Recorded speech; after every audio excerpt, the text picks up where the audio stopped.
Yo, what up guys, I'm Sammy and welcome back to the Soul Brothers channel, and this is my list for top Chinese shoes that you can get right now. And Chinese companies have been killing it, you know, like a couple years ago. I mean, if you look at some of the shoes that like Rondo had, and also I guess like Klay Thompson, but I guess like the 2 and the 1 were kind of trash, but starting from the 3's been pretty damn nice. But yeah, I mean, they've evolved, their designs have been getting better, the tech that they've been using has improved, like the materials and the cushioning, and obviously the outsole is always XDR. I guess because like in China, most people just play outdoors. So yeah, I mean, Chinese shoes have been awesome lately, like for the past 2-3 years. So this is my list. If you guys want to get any of these shoes, I'll leave a link in the description box. And also shout out to the Soul Squad for recommending this video. I guess like Jay Lopez, shout out to you. Starting off with number 9, we got the Big 3 361 degrees Aaron Gordon PE shoe. I don't really know what they're trying to do with the name. They put Aaron Gordon PE in like every single one of their like colorways, which is kind of interesting. But you know, it's $100. And it was pretty damn nice, you know. The traction was good, it was durable. The cushioning also I was pretty surprised about, you know. It looks like styrofoam, which is kind of weird. It looks kind of cheap, but you know, there's a lot of compression, and also it's kind of bouncy. And then the materials, I mean, the materials on it weren't that nice. Even though it was a knit, it's more of like a really cheap type of knit, and it feels like a little glued down. It feels a little flimsy and all that, but it's only $100, and I guess like I would prefer it over a synthetic material or like a shit mesh. So I mean, for the most part, it gets a job done on foot. It's, like I said, it's minimal and thin and all that. The fit wasn't great for me though. The fit was definitely not good. It was like weird. It was pretty damn roomy in the toe box area, especially where my big toe was. And then like in the midfoot area, it's a one booty upper. So I mean, like when I tried to crank down the laces, it would like crumple up, you know, where the tongue is. It was kind of roomy there as well. But like lengthwise, it wasn't too long. So the fit, it was a little roomy. I didn't really like it all too much, but if you like a roomier fit, or you have like a super thick foot or something, then it's a great option for you. All right, moving on to number 8, and that's the Li-Ning Speed 6 Premium, coming in at $120. The materials on this are incredible. You get a very good quality knit on this. It's also a great looking shoe. I really like it. The cushioning was okay. I mean, nothing too much to speak of. Impact protection is pretty good, but for the most part, it's like responsive. There's not a lot of compression or bounce from it. Traction was okay. Didn't have the best bite, but it is durable. So that's why it's a little bit lower on the list. The cushioning and traction just weren't the best. All right, moving on to number 7, and that is the Gordon Hayward 1, and it's going for only $95. The traction was good. It picked up a little bit of dust, but for the most part, it was really good. The cushioning was also very nice. You get a nice little bounce and compression in the heel. If you low to the ground, the materials weren't bad, even though it was a synthetic leather material in the toe box area. It was really thin and conformed to your foot pretty damn well. And for the most part, it's a pretty damn good looking shoe. So for only $95, it's a great option. All right, moving on to number 6 is the KT Splash 2, and this shoe is only $83. I would say this is the best shoe for, I guess, bang for your buck on this list. You get really good cushion. It's super soft.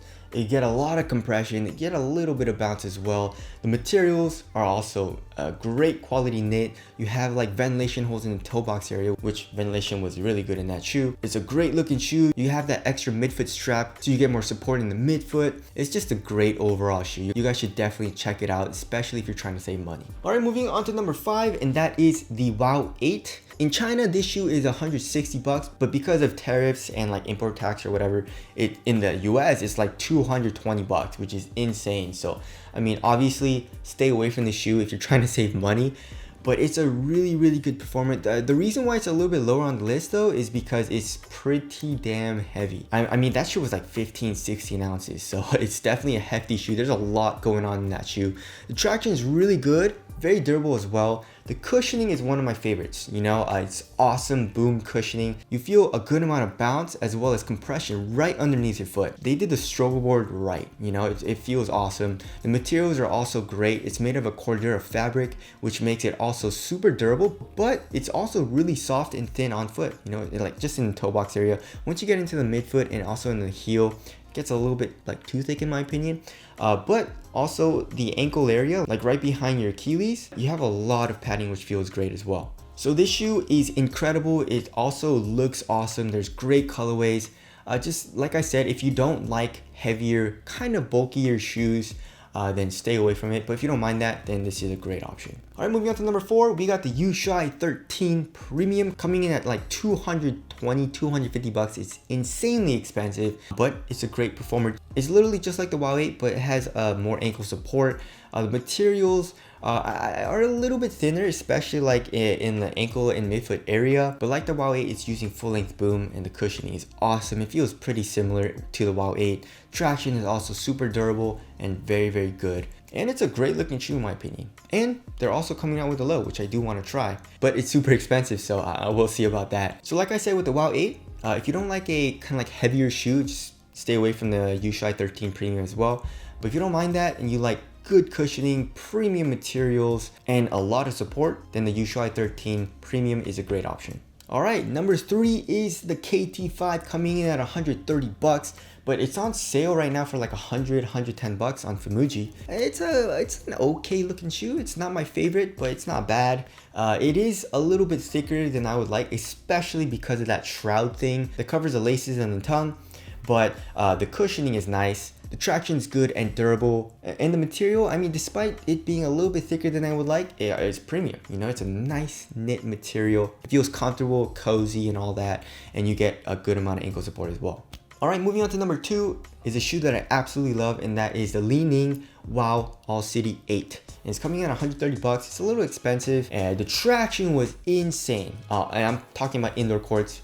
Insane traction, never really picked up dust either, and it's super durable. The rubber compound that they use in that shoe is like phenomenal. It was awesome. The cushioning, not the best. I mean, you get pretty good impact protection and all that, but for the most part, it's responsive. The materials are not bad. I mean, it's not the best quality material, but it gets the job done, and it's a crazy supportive shoe. So the AC8 is awesome. Alright, moving on to number 1. I'm pretty sure you guys can guess what it is, and that's the KD5 Low for me. It's only like 110 bucks. I mean, like I said in the review, if it was like 150, 160 bucks, I'd be like, alright, that makes sense, you know, but it's not. It's 110 bucks. It's a great shoe for the price, not only for performance, but also the quality of like material, and I guess like tech that you get in that shoe is also great. So like the KD5, traction is really good, and it's very durable. Just watch out for dust. It picks up a little bit of dust, but if you constantly wipe, you should be good to go. Cushioning is also a little bit softer than the KD5. In the KD5 though, they're using what they call like A-flash foam, like triple plus or something, and in the regular KD5 they're just using A-flash foam. So the KD5 Low is a little bit softer, and also you can feel the cushioning underneath your foot a little bit more as well. The materials are great too. You get great quality knit. You get that stretchy ankle collar. It's also a great looking shoe in my opinion. They also have quite a few colorways that are dope. Like my favorite colorway is like that black and white one that looks like a Joshua Vibes kind of ripoff, but you know, it's still a great looking colorway in my opinion. So yeah, that's my list for top Chinese shoes that you can get right now. If I missed any shoes, or if you disagree with my list, tell us what your list would be down in the comment section below. And again, if you guys want to copy any of these, I'll try to leave a link in the description box as well. But that's it. Thank you guys for watching, and I'll see you guys in the next one.